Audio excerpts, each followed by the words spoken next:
আজ 25তম কার্গিল বিজয় দিবস। সেই বিজয় দিবস উপলক্ষে কার্গিল যুদ্ধে সেই সময়ে নিহত সেনারা যারা শহীদ হয়েছিল তাদেরকে সারা দেশ জুড়ে শ্রদ্ধা জানানো হচ্ছে তাদের স্মৃতিতে। এবং আপনাদেরকে জানাই আজকে 26শে জুলাই কার্গিল বিজয় দিবস। এবং আপনাদেরকে জানিয়ে রাখি এই মুহূর্তে আমরা উপস্থিত রয়েছি 278 নম্বর বিধানসভা রানীগঞ্জে। এবং আপনাদেরকে জানাই আসানসোল সাংগঠনিক জেলা বিজেপি যুব মোর্চার তরফ থেকে এই আজকে কার্গিল বিজয় দিবস উপলক্ষে একটি ভারতবর্ষের জাতীয় পতাকা এবং তিরঙ্গা ভারতবর্ষের জাতীয় পতাকা নিয়ে তিরঙ্গা যাত্রা ইতিমধ্যে শুরু হয়ে গিয়েছে। সরাসরি দেখছেন আপনারা আমাদের পিভিটিভি ক্যামেরার মাধ্যমে কার্গিল বিজয় দিবসে বলিদানকারী সকল ভারত মাতার বীর সন্তানদের প্রতি শ্রদ্ধাঞ্জলি।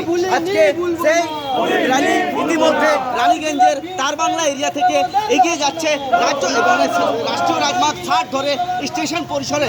এবং এই কার্গিল বিজয় দিবসে যে র্যালিটি এখন বেরিয়েছে এখানে উপস্থিত রয়েছেন আসানসোল সাংগঠনিক জেলা বিজেপি যুব মোর্চার জেলা প্রেসিডেন্ট বাবন মণ্ডল মহাশয়, তাছাড়া সেক্রেটারি এবং বিজেপি যুব মোর্চার বিভিন্ন কর্মী সমর্থকরা রয়েছে। আমরা সরাসরি জুড়ে যাব এই মুহূর্তে বাবন মণ্ডল যিনি রয়েছেন আসানসোল জেলা বিজেপি যুব মোর্চার যিনি জেলা সভাপতি রয়েছেন। আসুন আমরা জুড়ে যাচ্ছি তার সাথে। উনি আজকের এই যে কার্গিল বিজয় দিবস উপলক্ষে আজকের দিনটির বিশেষ তাৎপর্য কি তুলে ধরছে আমাদের পিভিটিভি ক্যামেরার মাধ্যমে।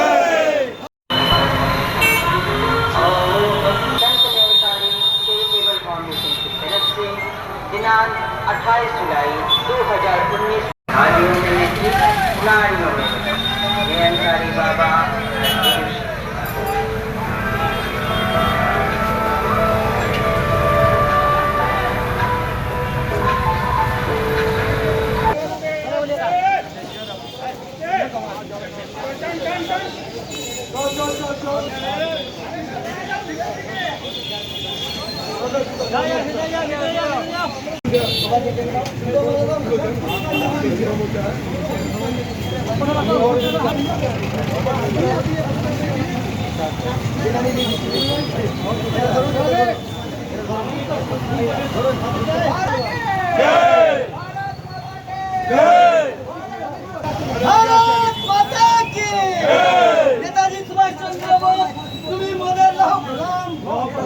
কার্গিল বিজয় দিবস উপলক্ষে আজকে সারা ভারতবর্ষের সাথে সাথে আসানসোল সাংগঠনিক জেলা বিজেপি যুব মোর্চার তরফ থেকে আজ 278 নম্বর বিধানসভা রানীগঞ্জ শহরতলিতে কি করলেন আপনারা যদি জানেন? আজকে আমরা তার বাংলা যে মোড় আছে সেই মোড় থেকে স্টেশন যেখানে আমরা দাঁড়িয়ে আছি এখানে পদযাত্রা ছিল।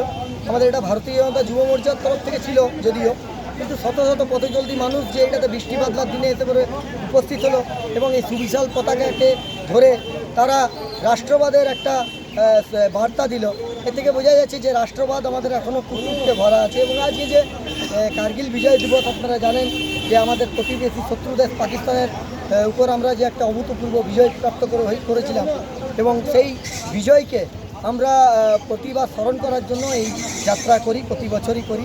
আজকেও আমাদের এইটা যুব মোর্চার পক্ষ থেকে হলো এবং বৃষ্টি বাদলার দিনে যে ধরনের যে সংখ্যায় মানুষ এখানে উপস্থিত হয়েছে সকলকে সাধুবাদ জানাই আমরা ভারতীয় জনতা যুব মোর্চা।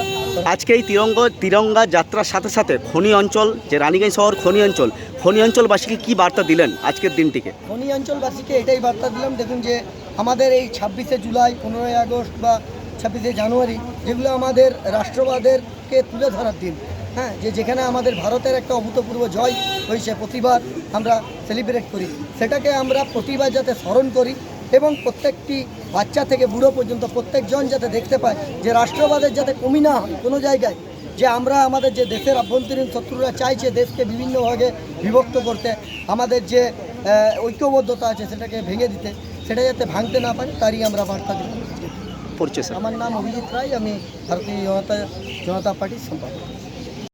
रानीगंज से सम्राट दास की रिपोर्ट, पीवीटीवी न्यूज़।